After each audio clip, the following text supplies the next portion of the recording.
Next है question number 74। इसमें शोषण रीजन दिया गया है और पूछा है इसमें से स्टेबल कौन है। तो हाइपर कंजुगेशन में जो रहता है वो डी वाला कम स्टेबल रहता है कंपेयर टू इसके, एंड इंडक्टिव में जो रहता है डी का ज़्यादा रहता है कंपेयर टू एच। नेक्स्ट है क्वेश्चन नंबर 75। इसमें बोल रहा है कि इसमें ज़्यादा डिफिकल्ट होगा प्रोटोनेट होने में। तो जो ज़्यादा बल्कि ग्रुप रहेगा उसमें ज़्यादा प्रॉब्लम होगा प्रोटोनेट होने में। नेक्स्ट है 76 में बोल रहा है ज्योमेट्रिकल आइसोमर के लिए। तो ज्योमेट्रिकल आइसोमर में सिस एंड ट्रांस होना जरूरी है। इसमें देखें तो दोनों तरफ से आइडेंटिकल है और यहाँ पे देखेंगे तो इधर ग्रुप डिफरेंट है, इधर भी ग्रुप डिफरेंट है और ये दोनों ग्रुप भी डिफरेंट है, तो ये आ जाएगा ज्योमेट्रिकल में। नेक्स्ट है क्वेश्चन नंबर 77। इसमें 2,3 डाइब्रोमोब्यूटेनी दिया हुआ है और इसमें पूछा कि ऑप्टिकल आइसोमर कितना होगा। तो ऑप्टिकल आइसोमर सिमेट्रिकल के केस में ये फॉर्मूला होता है 2n-1 2p-1। यहाँ पे 2 कायरल कार्बन है तो n जो हो जाएगा वो 2 हो जाएगा। तो इस केस में p जो होता है वो n/2 हो जाता है।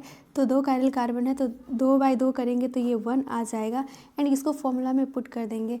n जो है ये 2 है तो इसके जगह पे 2 लिख दिए -1 और p हमारा कितना आया है 1, तो 1 - 1। अब इसको करेंगे तो ये 2 + 1 आएगा और ये 3 हमारा आंसर आ गया। एंड यही अनसिमेट्रिकल रहता तो ऑप्टिकल आइसोमर सिंपल 2n हो जाता।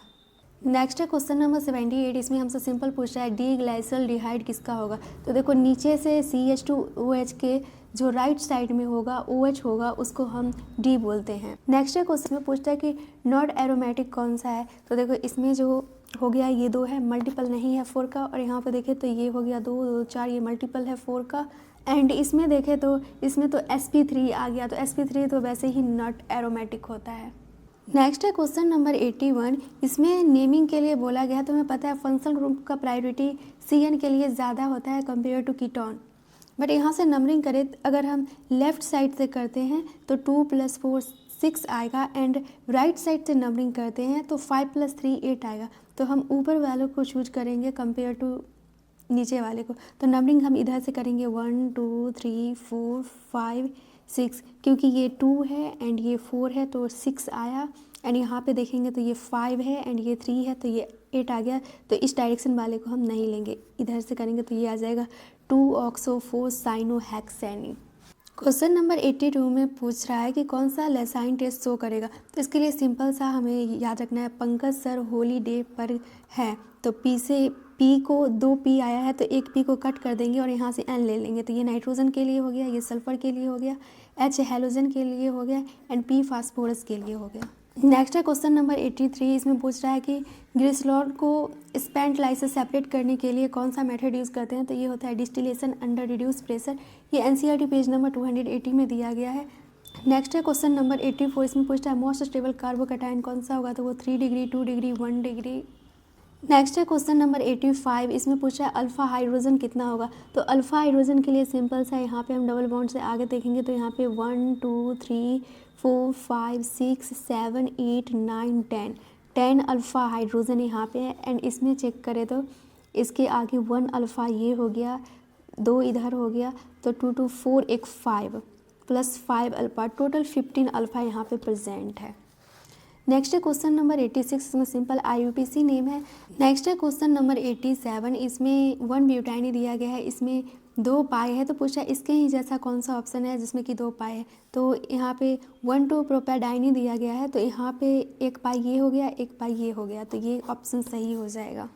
नेक्स्ट है क्वेश्चन नंबर 88। बोल रहा है कि कौन सा है जो मेटामरिज्म शो करेगा। तो यहाँ पे डाई इथाइल ईथर दिया गया, तो देख सकते हैं यहाँ पे ये ग्रुप अलग है एंड यहाँ पे ये अलग है, तो ये आ जाएगा डाइथाइल ईथर में, और सबका मॉलिक्यूलर फॉर्मूला जो है वो सेम है।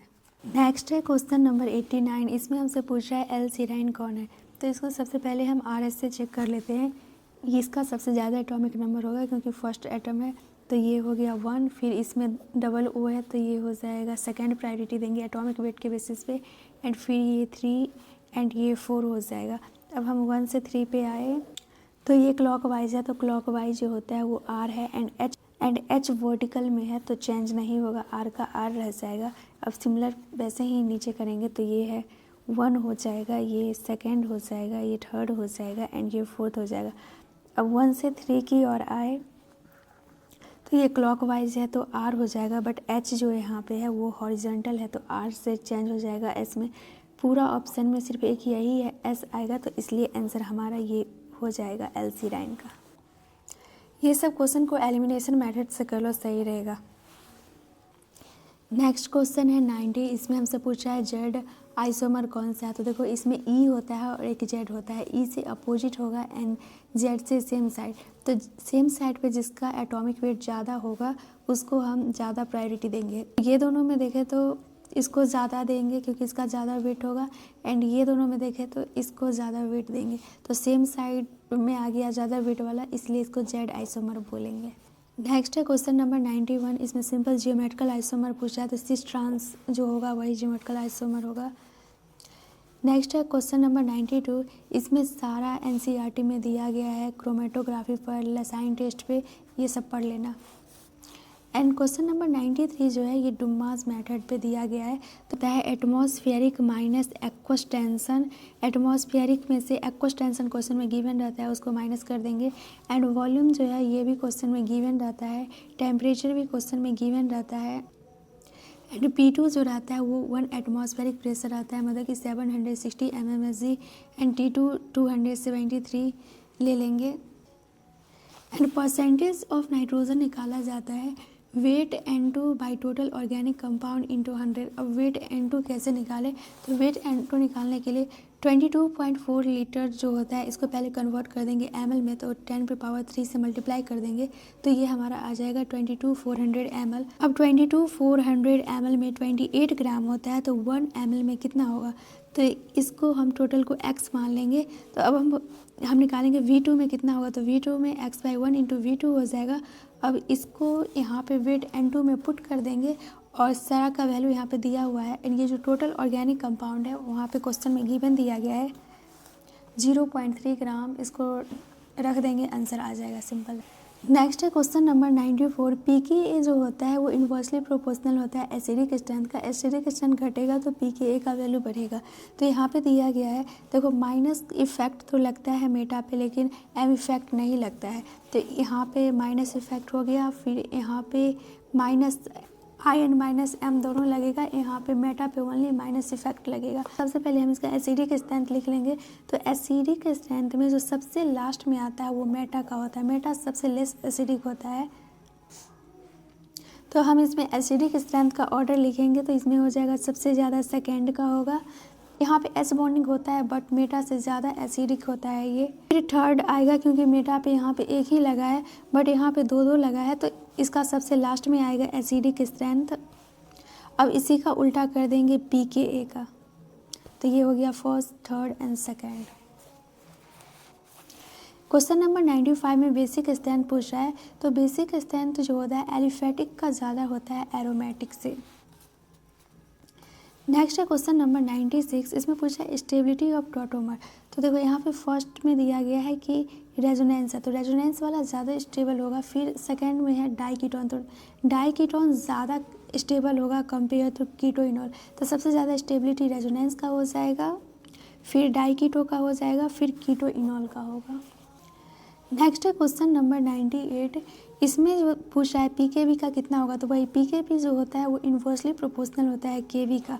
तो यहाँ पे देखें तो ये है NH2 एंड ऊपर में CH2NH2 दिया है। तो ये वाला जो NH2 है ये रेजोनेंस में पार्टिसिपेट नहीं कर रहा है, तो सबसे ज़्यादा बेसिक स्ट्रेंथ इसी का होगा। तो सबसे पहले बेसिक स्ट्रेंथ लिख लेते हैं। तो बेसिक स्ट्रेंथ सबसे ज़्यादा C का होगा, फिर V का होगा एंड फिर A का होगा, क्योंकि यहाँ पे प्लस M लग रहा है बट ये बल्कीनेस के कारण इसका बेसिक स्ट्रेंथ ये सब कोई कंपेयर में लेस रहता है।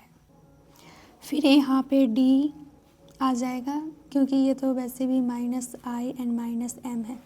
इसका उल्टा कर देंगे तो pKb आ जाएगा DABC। नेक्स्ट है क्वेश्चन नंबर 97, इसमें जो है पूछ रहा है कि CO2 किधर से निकलेगा। तो RCOOH दिया है, NaH ऊपर में रेडिकल CO3 दिया है, तो यहाँ से जो CO2 निकलेगा वो यहाँ से निकलेगा रेडिकल वाला से, बस वही दिया है। एंड क्वेश्चन नंबर 99 में लेसाइन टेस्ट पूछा है एंड सल्फर वाला, एंड 100 में पूछा है नाइट्रोजन वाला। तो इसको याद रखने का सिंपल ट्रिक है, पहले पर्सियन ब्लू का याद रख लो, नाइट्रोजन वाला Fe4 FeCN6 एंड XH2O। अब यहाँ पे सिमिलर ट्रेंड वैसा ही है, यहाँ पे Fe एक सी एन कम कर दो तो यहाँ पे CN5 एंड यहाँ पे सल्फ़र है तो सल्फ़र से सन याद रखो, तो यहाँ पे ये सन हो गया। अब इसको बस इसको सही से लिखे तो ये हो जाएगा FeCN5NOS4 माइनस, ये होता है लसाइन टेस्ट सल्फ़र का।